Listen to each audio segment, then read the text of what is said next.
25장입니다. 우리 드라마 성경으로 함께 묵상하겠습니다. 이것도 솔로몬의 잠언이요 유다 왕 히스기야의 신하들이 편집한 것이니라. 이를 숨기는 것은 하나님의 영화요 이를 살피는 것은 왕의 영화니라. 하늘의 높음과 땅의 깊음 같이 왕의 마음은 헤아릴 수 없느니라. 은에서 찌꺼기를 제하라. 그리하면 장색에 쓸만한 그릇이 나올 것이요 왕 앞에서 악한 자를 제하라. 그리하면 그의 왕위가 의로 말미암아 견고히 서리라. 왕 앞에서 스스로 높은 채 하지 말며 대인들의 자리에 서지 말라. 이는 사람이 내게 이리로 올라오라고 말하는 것이 내 눈에 보이는 귀인 앞에서 저리로 내려가라고 말하는 것보다 나음이니라. 너는 서둘러 나가서 다투지 말라. 마침내 내가 이웃에게서 욕을 보게 될 때에 내가 어찌할 줄을 알지 못할까 두려우니라. 너는 이웃과 다투거든 변론만 하고 남의 은밀한 일은 누설하지 말라. 듣는 자가 너를 꾸짖을 터이요 또 내게 대한 악평이 내게서 떠나지 아니할까 두려우니라. 경우에 합당한 말은 아로새긴 은쟁반의 금사건이라. 슬기로운 자의 책망은 청종하는 귀의 금고리와 정금장식이니라. 충성된 사자는 그를 보낸 이에게 마치 추수하는 날의 얼음냉수 같아서 능히 그 주인의 마음을 시원하게 하느니라. 선물한다고 거짓 자랑하는 자는 비 없는 구름과 바람 같으니라. 오래 참으면 관원도 설득할 수 있나니 부드러운 혀는 뼈를 꺾느니라. 너는 꿀을 보고는 조카리만큼 먹으라. 과식함으로 토할까 두려우니라. 너는 이웃집에 자주 다니지 말라. 그가 너를 싫어하며 미워할까 두려우니라. 자기의 이웃을 쳐서 거짓 증거하는 사람은 방망이요 칼이요 뾰족한 화살이니라. 환난 날에 진실하지 못한 자를 의뢰하는 것은 부러진 이와 위골된 발 같으니라. 마음이 상한 자에게 노래하는 것은 추운 날에 옷을 벗음 같고 소다 위에 식초를 부음 같으니라. 내 원수가 배고파하거든 음식을 먹이고 목말라 하거든 물을 마시게 하라. 그리하는 것은 핀수칠 그의 머리에 놓는 것과 일반이요 여호와께서 내게 갚아주시리라. 북풍이 비를 일으킴같이 참소하는 혀는 사람의 얼굴에 분을 일으키느니라. 다투는 여인과 함께 큰 집에서 사는 것보다 움막에서 혼자 사는 것이 나으니라. 먼 땅에서 오는 좋은 기별은 목마른 사람에게 냉수와 같으니라. 의인이 악인 앞에 굴복하는 것은 우물이 흐려짐과 샘이 더러워짐과 같으니라. 꿀을 많이 먹는 것이 좋지 못하고 자기의 영예를 구하는 것이 헛되니라. 자기의 마음을 제어하지 아니하는 자는 성읍이 무너지고 성벽이 없는 것과 같으니라. 아멘. 오늘도 주의 성전에 나온 우리 성도님들을 진심으로 환영하고 축복합니다. 오늘 말씀의 주제는 자기 마음을 제어하는 자녀라는 주제를 가지고 함께 말씀을 나누도록 하겠습니다. 오늘 본문 1절이 이렇게 증거하고 있습니다. 이것도 솔로몬의 잠언이요 유다 왕 히스기야의 신하들이 편집한 것이니라. 오늘 본문 25장부터 29장까지는 이 솔로몬의 잠언들 중에서 히스기야 왕이 그 신하들이 가려 뽑은 것입니다. 히스기야 왕은 남유다의 13번째 왕입니다. 이 남유다 13번째 왕, 이 히스기야 왕 때에 북이스라엘에서 어떠한 일이 일어났나요? 바로 아시리아 제국에 의해 멸망당했습니다. 그 소식은 남유다에게도 전해졌고 남유다도 분명히 굉장한 위기감을 느꼈을 겁니다. 그때에 히스기야 왕이 신앙의 힘으로 이 국가의 위기를 이겨내기 위하여 신하들에게 솔로몬의 왕이 기록한 말씀을 찾아 정리하게끔 했던 것입니다. 히스기야의 신하들로는 서기관 셈나와 사관 요아 등을 추측해 볼 수 있습니다. 그런데 이렇게 말씀을 편집하여 가려 뽑은 것도 성경 여러 곳에 나온다라는 거예요. 특히 열왕기를 보면 열왕기가 역대 지략 가운데, 다시 말하면 왕들 사이에서 일어난 여러 가지 일들과 행적들 가운데 반드시 교훈과 거울이 될 만한 사건들을 엄선하여 수록된 책이라고 여러 곳에서 말하고 있습니다. 그뿐만 아니라 모세오경, 율법서, 시가서, 선지서들 그런 모든 그 구약의 그런 나머지 모든 것들도 신약 성경도 마찬가지입니다. 특히 예수님께서도 행한 모든 행적 가운데 정말 기록된 것만한 그런 것만 기록하신 거죠. 잠언도 이렇게 정말 전해져야만 하는 내용들로 집약된 말씀들입니다. 그리고 옛날에 스바의 여왕은 솔로몬의 지혜를 듣기 위해 많은 신하와 보물들을 대동하고 먼 거리까지 와서 그 말씀을 들었다고 하였습니다. 우리는 지금 이렇게 필요하고 집약된 말씀, 그리고 또한 아무런 수고 없이 이렇게 말씀을 들을 수 있음에 정말로 감사해야 되고 하나님의 은혜를 우리는 느껴야 될 줄 믿습니다. 성경이야말로 하나님께서 인류에게 주신 최고의 보물입니다. 그리고 우리가 그 보물을 더 귀하게 여길 줄 알아야 하며 늘 인생의 지침으로 삼음으로써 영원한 생명과 구원을 누릴 줄 알아야 한다라는 겁니다. 오늘 말씀도 하나님께서 주신 정말 귀하고 귀한 복된 말씀인 줄 믿습니다. 우리 삶 가운데 꼭 필요한 말씀이기를 축원합니다. 2절을 보면 이를 숨기는 것은 하나님의 영화요 이를 살피는 것은 왕의 영안이라 라고 말씀하고 있습니다. 이를 숨기는 것이 하나님의 영화라는 것은 하나님께서 일부러 이를 숨기시거나 이를 안 하신다라는 이야기가 아닙니다. 하나님께서는 우리 사람들이 다 헤아릴 수 없는 방법으로 당신의 뜻을 성취해 나간다라는 그런 의미가 담겨 있습니다. 우리가 하나님이 하시는 일들을 모두 이해하고 모두 예측한다면 과연 하나님이 전지전능한 하나님이라고 말할 수 있을까요? 그렇지 못할 것입니다. 우리가 하나님을 100% 다 이해할 수 있다면 하나님은 하나님이 되실 수 없습니다. 우리는 어떠한 일을 겪고 나면 때로는 하나님의 섭리였구나 라고 이렇게 고백할 때가 있습니다. 섭리란 무엇인가요? 섭리의 섭자는 이 손수변에 귀자가 3개가 있습니다. 즉 하나님께서 손으로 행하신 후에 우리는 듣고 또 들어야 된다라는 거예요.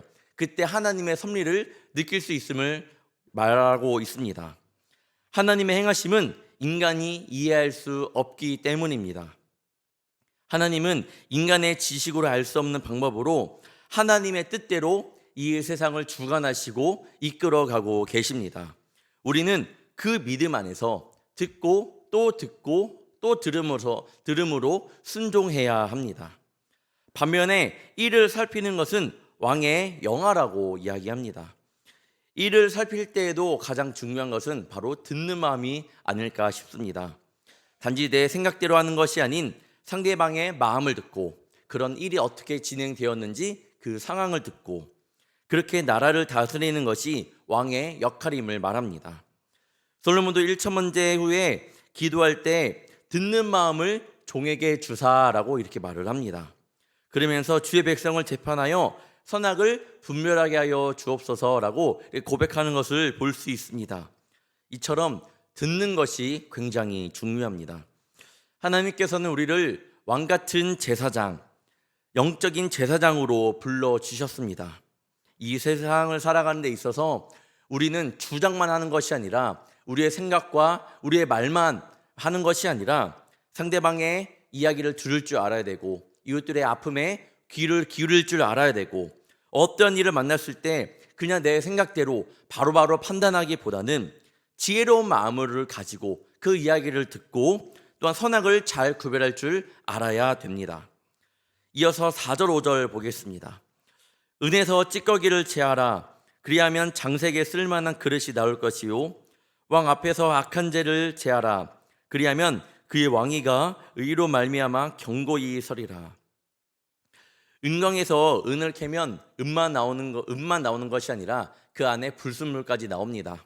당연히 그 은을 100% 은만을 재련하기 위해서는 열을 가해서 그 녹이면 불순물과 분리가 되고 우리는 그 가운데에서 반드시 순도 높은 은을 얻기 위해서는 불순물을 제거해야 됩니다. 불순물을 제거하지 못한 채로 있으면 분명히 그 가치가 떨어지거나 전혀 쓸모가 없게 됩니다. 나중에 또한 그 불순물을 제거하기 위해서는 또 재련의 과정이 반드시 필요합니다. 이러한 본문의 말씀은 우리 성도들의 삶과도 밀접한 연관이 있습니다. 즉 우리 성도들도 하나님이 사용하시는 그릇입니다. 쓸만한 그릇이 되기 위해서는 우리 안에 있는 찌꺼기와 우리 안에 있는 불순물을 제거해야 합니다. 그냥 먼지 털듯이 그렇게 우리의 더러운 면도 버려야 될 때도 있겠지만, 분명한 재련의 과정을 통해서, 하나님의 재련의 과정을, 연단의 과정을 통해서 우리의 불순물을 제거해야 된다라는 겁니다. 왜냐하면 이런 것들을 제거하지 않을 경우 우리는 오물을 담은 그릇처럼 가는 곳마다 썩은 악취만을 풍길 것이기 때문입니다. 그렇게 사도 바울도 먼저 자기를 깨끗하게 하면 귀히 쓰임받는 그릇이 될 것이라 말씀하고 있습니다. 그렇다면 우리 성도들에게 있어서 먼저 제거해야 할 불순물이 무엇일까요? 말할 것도 없이 옛사람에 속한 그런 성품들입니다. 탐심과 교만, 음란함과 시기, 질투, 거듭나기 전에 가지고 있었던 그런 것들을 반드시 버려야 합니다. 하나님께서 우리에게 요구하는 것이 바로 거룩이기 때문입니다. 출애굽기 28장 36절을 보면 너는 또 순금으로 패를 만들어 도장을 새기는 법으로 그 위에 새기되 여호와께 성결이라 하고, 레위기 20장 26절 너희는 나에게 거룩할지어다 이는 나 여호와가 거룩하고 내가 또 너희를 나의 소유로 삼으려고 너희를 만민 중에서 구별하였음이니라. 하나님께 우리에게 원하는 것은 거룩과 성별입니다. 하나님 앞에 나가기 위해서는 분명히 우리의 못된 그런 불순물들을 반드시 제거해야 합니다. 이 땅의 것들을 쫓기 전에 먼저 성령의 불로 성도님들의 안에 있는 그 더러운 것들을 반드시 태워버리신 후 주 앞에서는 우리 귀한 성도님들 되시길 주님의 이름으로 축원합니다. 이어서 6절 7절 보겠습니다. 왕 앞에서 스스로 높은 채 하지 말며 대인들의 자리에 서지 말라. 이는 사람이 내게 이리로 올라오라고 말하는 것이 내 눈에 보이는 귀인 앞에서 저리로 내려가라고 말하는 것보다 나음이니라. 예수님께서도 비슷한 말씀을 하셨습니다. 잔치에 초청을 받았을 때에 높은 자리에 앉지 말고 낮은 자리부터 앉으라 말씀합니다. 무엇보다 이 모습이 우리 크리스찬이 제일 가져야 하는 모습이 아닐까 싶습니다. 요즘 서희초 사건으로 참 여러 가지 또 이야기들이 많은데 정말 이때일수록 겸손이 제일 필요하지 않을까 싶습니다. 나를 높이기보다는 남을 먼저 높여주는 그런 마음들, 이 시대에 그런 모습이 그런데 많이 사라진 것 같아 많이 아쉽습니다. 야고보서 4장 10절 말씀처럼 주 앞에서 낮출 때에 반드시 주님께서 우리를 높여주시는데 우리는 그런 것들을 잊을 때가 많다라는 겁니다. 우리 크리스천이 분명히 겸손해야 합니다. 남을 높여주고 내 자신을 낮춰야 합니다. 그렇게 살아가는 우리 성도님들 되시길 축원합니다. 8절과 17절에는 송사와 언쟁에서 피해야 할 것과 일상생활에서 합당한 처신에 대해서 교훈하고 있는데 9절 보겠습니다. 너는 이웃과 다투거든 변론만 하고 남의 은밀한 일은 누설하지 말라. 다투면 안 되지만 정말 어쩌다가 그럴 때가 있습니다. 다툴 때가 있습니다. 그러기 싫어도 다툴 때가 있다는 거예요. 우리는 완벽하지 못하잖아요. 그럴 때 상대방의 우리는 마음을 어떻게든 깎아내리고 싶어 합니다. 그래서 어떤 일 때문에, A라는 일 때문에 다툼이 일어났다면 이 A라는 이 주제를 가지고 서로 이야기를 해야 되는데 그것보다는 그 사람을 넘어뜨리기 위해 여러 가지 말을 합니다. 그 사람의 사생활 이야기를 하거나 때로는 그 자리에 없는 남의 사생활 이야기를 하거나 치부를 드러내는 그런 이야기를 하면서 그 마음을 짓밟아 버리는 일이 있습니다. 특히 교회에서 이런 일이 일어나면 파장이 굉장히 큽니다. 그 공동체 안에서 그 사람과의 관계적인 문제에서 시작된 일들이 일파만파 커지게 되어 교회가 흔들릴 수도 있습니다. 예전에 제가 제주도 선교를 간 적이 있었습니다. 갔는데 들리는 이야기가 짧은 일주일이었지만 들리는 이야기가 어느 권사님이 교인들을 흉보고 목사님을 굉장히 괴롭힌다라는 거예요. 어디 가서 그렇게 흉을 보고 다닌다라는 겁니다. 그런데 저는 일주일 동안 그분을 보지 못했습니다. 그냥 소문이겠거니라고 이렇게 생각을 했는데 교회에서 선교를 끝내고 3년 좀 뒤에 어떤 이야기를 들렸는데 제가 열심히 선교했던 그 교회가 사라졌다라는 거예요. 선교 팀장한테 그 이야기를 들었고 저는 청년 신분이었습니다. 굉장히 충격이 컸던 그런 사건을 아직도 기억하고 있습니다. 부부간에도 선이 있고요. 가족 간에도 선이 있습니다. 또한 자녀 간에도 분명한 선이 있습니다. 친구 간에도 지켜야 할 선이 있는 것처럼 우리 크리스찬들도 믿음의 사람으로서 그 선을 잘 지켜야 합니다. 더 나아가 20절을 보도록 하겠습니다. 마음이 상한 자에게 노래하는 것은 추운 날에 옷을 벗음 같고 소다 위에 식초를 부음 같으니라. 경우에 합당하지 않은 언행이 상대방에게 얼마나 상처를 줄 수 있는지 단적으로 보여주고 있습니다. 상대는 깊은 고통 속에 있는데 그 앞에서 콧노래를 부르는 것은 한겨울에 옷을 벗기는 것 같다라고 말씀하고 있습니다. 그리고 베이킹 소다에서 식초를 부으면 거품이 많이 일어납니다. 그처럼 마음이 상한 사람 앞에서 노래하는 것은 상처가 나서 고통스러워하는데 그 위에 식초를 붓는 것과 같다고 말하고 있습니다. 이런 언행은 하나님의 백성으로서 절대로 적절하지 못한 것임을 우리는 분명히 알아야 합니다. 반대로 경우에 따라 합당한 말을 하는 사람들을 향해 말씀하고 있습니다. 11절입니다. 경우에 합당한 말은 아로새긴 은쟁반의 금사관이라. 이처럼 아름답고 귀한 말씀을 우리는 마음판에 새겨야 합니다. 아로새긴 정말 정교하게 새긴 거예요. 바로 그런 은쟁반의 금사관이라. 합당한 경우에 그런 경우에 합당한 말을 한다라는 것은 그렇다라는 거예요. 굉장히 아름답다라는 것을 이렇게 비유로 설명하고 있습니다. 오늘도 살아가는 우리 성도님들의 입술 가운데 그때마다 주님께서 부어주시는 이 축복의 언어로 우리 많은 사람들을 축복해주고 사랑의 말로 위로해주는 우리 성도님들 되시길 축원합니다. 이어서 13절입니다. 충성된 사자는 그를 보낸 이에게 마치 추수하는 날에 얼음 냉수 같아서 능히 그 주인의 마음을 시원하게 하느니라. 팔레스타인 지방에서 보리 수확이 시작되는 4월 중순부터 밀을 추수하는 6월 이후를 이야기합니다. 특히 6월 이후에는 이미 건기가 시작되기 때문에 굉장히 덥다고 합니다. 이 더운 계절에 힘겨울 노동을 한 이 추수하는 농부에게 얼음 냉수는요 그냥 기쁘다, 그냥 목을 한번 축인다 정도가 아니라 굉장한 기쁨이고 최고입니다. 충성된 사자의 순종은 그렇게 주인의 마음을 기쁘게 한다라는 거예요. 그냥 주님의 마음을 잠깐 기쁘게 하는 것이 아니라 정말로 기쁘게 해야 한다라는 거예요. 이 마음을 느끼고 싶으면 오늘 한 잔만의 물도 마시지 마시고 내일 아침에 한번 일어나서 물 한번 마셔보시면 분명히 이해가 갈 것입니다. 성경에 기록된 많은 믿음의 선조들이 그랬습니다. 그럴 수 없는 상황 속에서 그렇게 순종하였고 죽을 고비 앞에서 주님을 배신하지 않았고 그게 살아갔습니다. 우리가 잠깐 예배드리고 잠깐 기도하고 주님께 잠깐 최선을 다했다고 하는 건 이것만은 가지고 주님을 기쁘게 했다라는 것은 거짓말이에요. 그렇게 잠깐으로 주님을 기쁘게 할 수 없습니다. 지속적으로 주님께 기도해야 되고 주님께 계속 예배하며 또한 주님을 위해 헌신해야 합니다. 이번 여름 수련회 청년들 많은 은혜 가운데 잘 마쳤습니다. 우리 성도님들의 기도와 후원에 너무나도 감사합니다.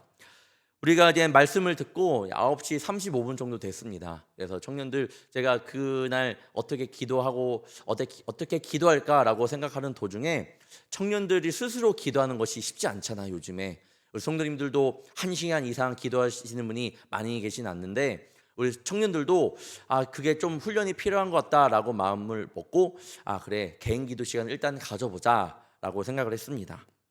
그러면서 35분부터 한 45분 정도 이제 그 목사님의 말씀을 가지고 기도를 한 뒤에 우리 한번 개인적으로 기도해 보자라고 하면서 제가 20분을 줬습니다. 근데 그 20분이 사실 거의 한 50분이 됐습니다. 50분이 되고 그 다음부터 이제 같이 이제 조금 같이 함께 기도할 수 있는 청년들이 일어나서 함께 기도하지 못한 청년들을 같이 위해 기도하고, 그다음에 같이 항아리 기도회, 저희 교회의 장점 아니겠습니까? 제가 예전에 고등부에 있었을 때, 고등학생이었을 때, 그때는 항아리 기도라는 그런 이름이 아니었고 그런 기도가 있었어요. 그동안 한동안 못하다가 저희 떨기나무 수양회에서 항아리 기도회를 보고 목사님께서 인도해 주시는 것을 보고 우리 청년부도 해야겠다. 항아리 기도회도 또 몇십 분 하고 또 함께 기도하고, 그래서 거의 12시 20분까지 9시 35분부터 그렇게 계속 기도를 했던 시간이었습니다. 청년들이 힘들었을까라고 생각했지만 그 피드백을 받아봤는데 그 안에 기쁨이 넘쳐났다라고 하였습니다. 이처럼 하나님께 최선을 다할 때에 그 가운데 힘듦이 있을 수 있겠죠. 하지만 분명한 주님이 기쁨을 주시고 그 가운데 은혜라는 선물을 분명히 주십니다. 나에게 맡겨주신 자리에서 하나님을 위해 예배하고 기도하는 것 당연합니다. 뿐만 아니라 이웃을 돕는데 최선을 다하는 우리 성도님들 되시길 축원합니다. 다니엘 12장에 보면 이렇게 말씀합니다. 지혜 있는 자는 궁창의 빛과 같이 빛날 것이요 많은 사람을 옳은 대로 돌아오게 한 자는 별과 같이 영원토록 비치리라. 우리 주님의 속을 시원하게 드리는 이 별과 같이 영원토록 빛나는 주님의 귀한 자녀 되기를 축복합니다. 오늘 본문은 이렇게 마침표를 찍습니다. 자기의 마음을 제어하지 아니하는 자는 성읍이 무너지고 성벽이 없는 것과 같으니라. 오늘 이 주제를 말씀을 가지고 주제를 정했는데 결국 이 모든 것을 잘하기 위해서는 우리의 마음이 중요해요. 우리의 마음이 굉장히 중요합니다. 과거 찰과 창으로 전쟁하는 고대나 그런 중세에서의 그 성벽은 적의 공격으로부터 그런 자신을 방어할 뿐만 아니라 그 성읍이나 국가의 영광을 드러내는 중요한 수단이 바로 이 성벽이었습니다. 즉 성벽은 나라의 동태가 적들에게 적나라하게 노출되는 것을 막아줌으로써 손쉽게 적의 공격으로부터 함락될 위험으로부터 지켜줄 뿐만 아니라 또 이 견고하게 쌓아올린 성벽은 자신의 힘을 과시하기도 하였습니다. 그러하기에 충분했습니다. 그렇게 성벽이 무너지는 것은 당시 군사적 위험, 정말로 이 나라가 망한다라는 것과 연결되는 그런 의미이기도 합니다. 이러한 맥락에서 솔로몬은 자기의 마음을 제어하지 못하는 자를 마치 성벽이 무너지는 것과 같다고 이렇게 이야기하고 있습니다. 아마도 그 이유는 사람이 마음을 제어하면 신중히 행동할 때에는 그 누구도 함부로 넘볼 수 없지만 그 마음이 무너진다면 경솔하게 말하고 행동하면 속마음과 허점을 그대로 노출시켜 원수의 공격에 쉽게 희생될 수 있기 때문입니다. 그만큼 마음이 굉장히 중요합니다. 잠언을 보면 말의 중요성 또한 말의 근원지가 되는 마음의 중요성에 대해 이야기하고 있습니다. 우리 사랑하는 불꽃 성도 여러분, 보병과 싸워도 이기지는 못하는 자가 마병과 싸워 이길 수 없다라는 이런 말처럼 자신의 마음조차 제어하지 못하면 세상과 싸워 결코 이길 수 없음을 분명히 알아야 합니다. 아니 승리는커녕 오히려 마음이 무너진 자는 사탄 마귀의 표적이 되어서 먼저 희생의 제물이 된다는 사실을 우리는 이 시간 알기를 소망합니다. 우리의 마음이 무너지면 믿음의 삶이 무너지고 예배가 무너질 수 있습니다. 언제나 말씀과 성령의 인도를 따라 살아감으로써 이 험한 세상에서 자신을 지키고 하나님의 영광을 견고히 세워나가는 저와 여러분이 되기를 축원합니다. 또한 우리 마음 가운데 있는 불순물을 오늘 이 시간 기도함으로써 성령의 물로 연단하여 불순물을 제거하고 100% 은만을 가지고 또한 금만을 가지고 주님 앞에 서가는 귀한 반짝반짝 빛나는 우리 불꽃교회 성도님들 되시길 다시 한번 주님의 이름으로 축원합니다. 기도하겠습니다. 사랑의 주님, 우리의 삶에 끼어있는 찌꺼기들은 매일매일 제어하는 삶을 살게 하여 주시옵소서. 그런 찌꺼기들과 불순물들을 제거함으로써 하나님이 보시기에 쓰임을 받는 그릇으로 변하게 하여 주시옵소서. 행동을 할 때든 말 한마디를 할 때든 누군가와 때로는 다툼이 일어날 때에든 그때마다 또한 합당한 말을 하게 하여 주시고 악에게 지지 말고 선으로 악을 이기는 주의 자녀가 되게 하여 주시옵소서. 무엇보다 모든 일에 겸손함으로 나아가기를 원합니다. 세상의 악한 모습에 나도 악한 모습이 아니라 때론 내 모습을 내려놓더라도 늘 겸손함을 잃지 않게 하여 주시옵소서. 그 모습이 예수님의 모습인 줄 믿습니다. 그 모습이 우리를 보내신 하나님께 충성하는 모습인 줄 믿습니다. 이 모습으로 하나님의 마음을 시원하게 하는 자녀들이 되게 하여 주시옵소서. 하루하루가 때로는 전쟁 같기도 하고 환란의 때를 보내는 것 같기도 합니다. 그렇지만 언제나 주님 앞에서만큼은 진실된 자녀로 서게 하여 주시고, 무엇보다도 우리의 마음을 잘 지키며 우리의 마음의 성벽이 무너지지 않도록 오늘 하루도 주님께서 지켜 주시옵소서. 오늘 시간 기도하며 나아갈 때에 나의 불순물들을 제거하기를 원합니다. 성령의 물로 연단하여 주시옵소서. 감사하며 사랑이 많으신 예수님의 이름으로 간절히 기도하옵나이다. 아멘.